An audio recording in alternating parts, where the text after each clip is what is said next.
again, we're going to do a bow and arrow choke. We have a similar choke on an earlier video. It's called the bow thread, but we're going to do a normal bow and arrow.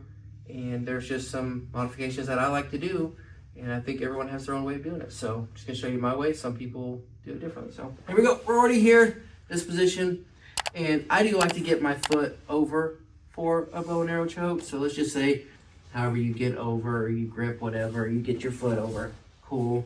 And then you get this grip also. Okay, here we go. All right, I'm just gonna sit back like this, pull my foot out. If I get this over, trap the arm, and then I'm just gonna reach, let go of that hand, and grab anywhere along this pant leg. I don't know if further down it's better. If you can grab closer right here, I think anywhere you grab, it's gonna be good.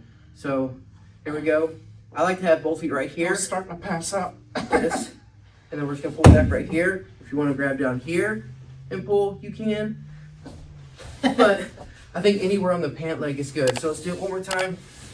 We're already in this position. Like Mark was saying, we're gonna be on our toes, squishing. We could be in tight, pulling him in. Oh, we got that. Gotcha. Okay. He knows something's coming. So we can just lean forward. Bring our leg over. Oh yeah. Or however you get your leg over. Some people may do like this. You may go like this, right? You may drive it down and pull it in. However you get your leg over, get it over. And then you're probably gonna be hand fighting for all this because they know you want that lapel so bad, right? And when you finally get it, you're just gonna sit back.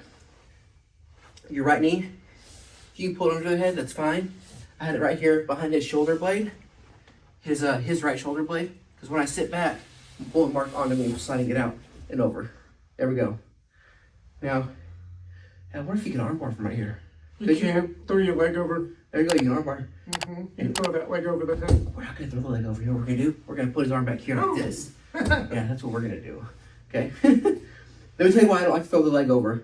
Because I hate this feeling right here. I hate this right here. Okay? That's just me. I like to keep this. So that's why I said we'll feed it through if you can. Boom. Right there, okay?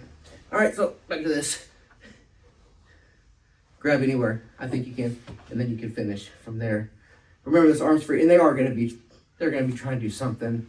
But I think when most people get into that bow and arrow choke, I mean, you pretty much know it's over. So I'd like to add, let me add a little piece. So I want to give you a caution. I actually broke my ring finger on my right hand with doing this choke during a sparring match. And I'm going to show you how that happened and what you should watch out for and not do. Do you want me to do it to you so you can show what you were doing, or do you want me to do it? I'm actually going to do the choke because I'm going to need you to do something. So I was in this was back when I was a blue belt. It was a spiral displaced fracture, and I had to have surgery. It was kind of a big deal. It wasn't like a simple break. So you need to watch out for this. So I was in a match with someone when I was a blue belt. I did just like Joseph was saying. I was driving into the shoulder. I got this collar grip, right? I got control of this hand and I leaned real far to get this leg, kind of grind this leg over the top of them to get this in. Now, one thing my partner did is they were fighting my hand grip, but they got their fingers in like this. They had my finger like that. I didn't know it. So when I sat back, I grabbed the pant, I sat back, I threw this over, right? I pulled with my arms real hard, and he had this grip. He had this grip on my fingers. It snapped my finger. So one thing I want to show you is you need to be careful in monitoring what they're doing with this hand. Now, I think it was a fluke. It was a total fluke that they had a hold, but they were trying to pry my fingers off. So I wasn't paying attention when I grabbed this, right? I had this leg over and I grabbed this and threw my leg over. It snapped my finger. But when you're doing a bow and arrow, you don't finish by pulling with your arms. So if you're sitting back on the bow and arrow, right, you're throwing this up, don't pull with your arms. If it's in tight, just open up your back. Oh gosh. Like this. What I did was I pulled hard with my arms. And I think the combination of him kind of having a hold of my finger, my grip not being right, and pulling real hard with my arms, You know.